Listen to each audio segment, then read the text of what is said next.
Hello everybody. Today we want to continue our series about wonderful piece of equipment that some people consider total junk, some people consider something better than that.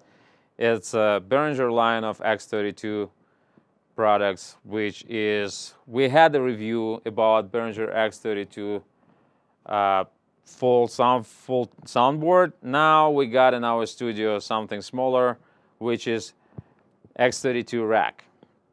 So just at the point of it's pretty much we got it 1 year apart, and first impression I was not disappointed. So that's pretty interesting unit that we're going to be talking about, and let's start from the first view.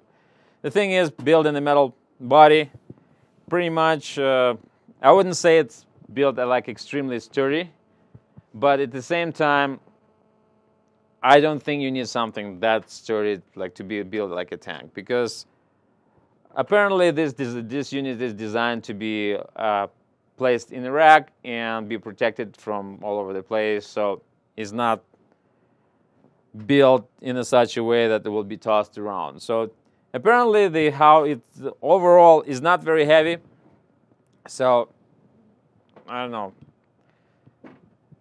few pounds. What we have so far, let me shut it off and just make a small description about what we have in general. So in short, I would describe that as a 2/3, maybe a little bit more than a half of its big brother of X32 board. So far what we have on board, 16 inputs, 16 mic inputs in comparison to 32 mic inputs, 8 balanced outputs comparing to 16 balanced outputs, but auxiliary section is exactly the same. 1 talkback input, 1 headphone input.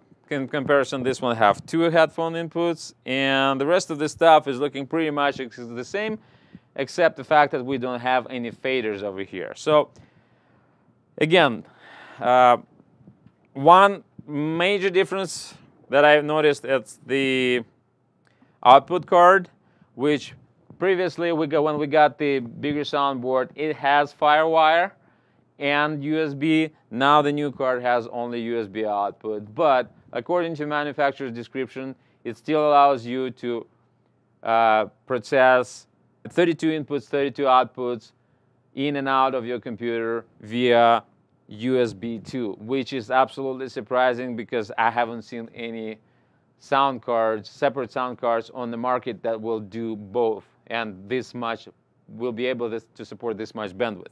So let's plug it in and see how this thing behaves. So let's power it up.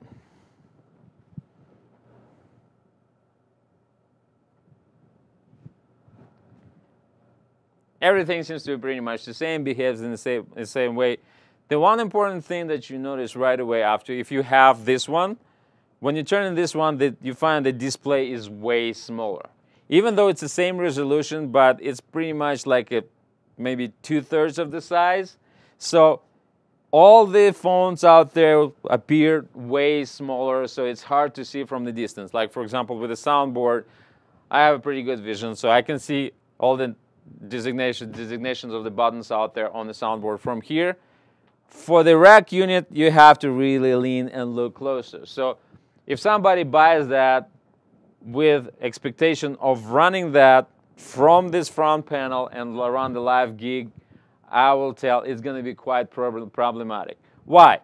First of all, yes, you have a small phones, which is really hard to see, especially during the live gig.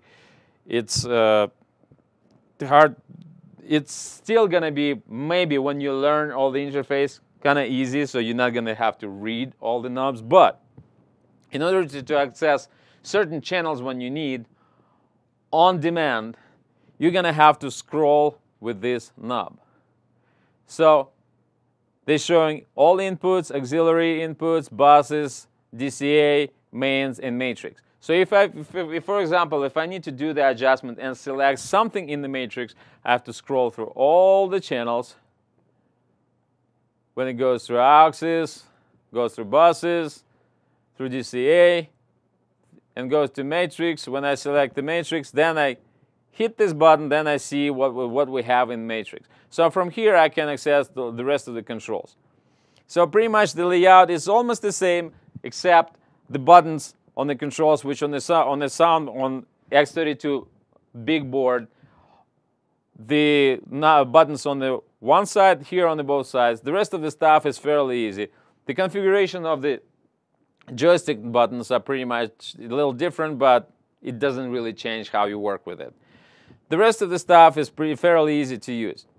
Again, the sound quality, you can refer to X32 sound card, the first X32 review that we made on the big soundboard, because the converters, I assume, would be pretty much the same. There should be no change.